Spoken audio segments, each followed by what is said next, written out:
Dear students, this video is in continuation with the previous video. In this video, we will see how a galvanometer is converted to a voltmeter. In the previous video, we saw how a galvanometer is converted to an ammeter. Galvanometer is simply a device which is used to detect the current, in what direction the current flow is being experienced. So galvanometer is used for that. But how to convert a galvanometer into a voltmeter? Point number one, a voltmeter is a high resistance galvanometer.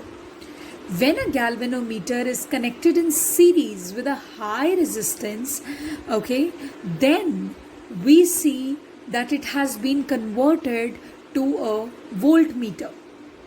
So suppose that G is the resistance of the galvanometer. Small n means the number of scale divisions in the galvanometer. The number of scale divisions in the galvanometer. Capital K is the figure of merit of galvanometer. Figure of merit of galvanometer means what current is required to produce a unit scale deflection in a galvanometer.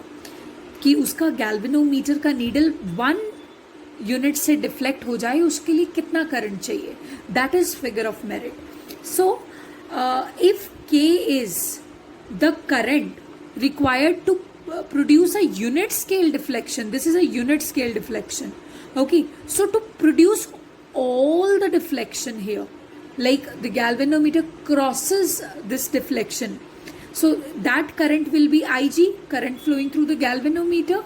Okay, so Ig will be equal to number of divisions multiplied by current flowing through each division. So Ig is equals to Nk. And what is the total resistance of this combination? Capital G plus R. It is capital G plus R.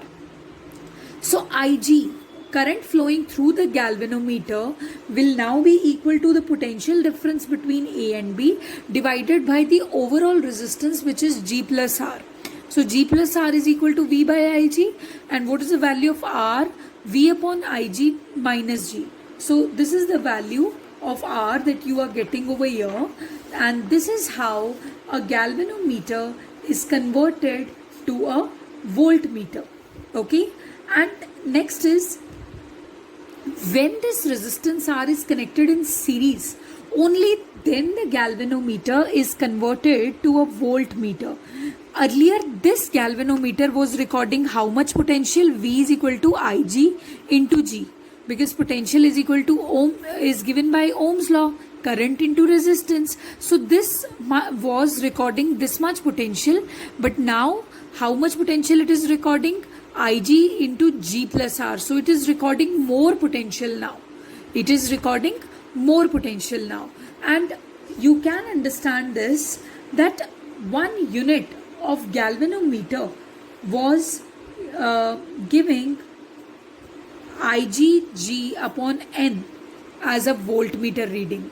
See, when you did not connect this resistance R, okay, what was the potential difference that was given by each division of galvanometer? It was equal to the total potential difference divided by N, where N refers to the number of scale divisions. Okay, so suppose कर लो आप कि यहाँ पर एक ammeter है, अगर उसका range है 0 to 10, रेंज है 0 to 10 and there are 10 divisions in between. So 1 division कितना एम्पियर दे रही होगी? 1 एम्पियर. So वो 1 एम्पियर 10 times add on होके 10 एम्पियर्स बन जाएगा. So similarly, if a galvanometer is overall capable of recording this much potential, maximum this much potential difference from 0 to IgG, and there are n divisions in between, so one division will be giving us the potential difference of IgG upon n. Just the same case, 0 to 10 and 10 divided by 10. Similarly, IgG divided by number of divisions. So earlier this was the situation, but now the current may be still Ig, but the overall resistance has increased. So now the galvanometer is capable of providing you this much potential difference per division. So this is whole is voltmeter. G, if you have just till G here, okay, then it's simply a galvanometer. But if you take it overall, it becomes a voltmeter. And this is how, when we convert a galvanometer into a voltmeter, how its potential difference measuring capacity increases. That's the subject of concern, and which we have learned just now. Okay, so this is voltmeter, conversion of a galvanometer into a voltmeter.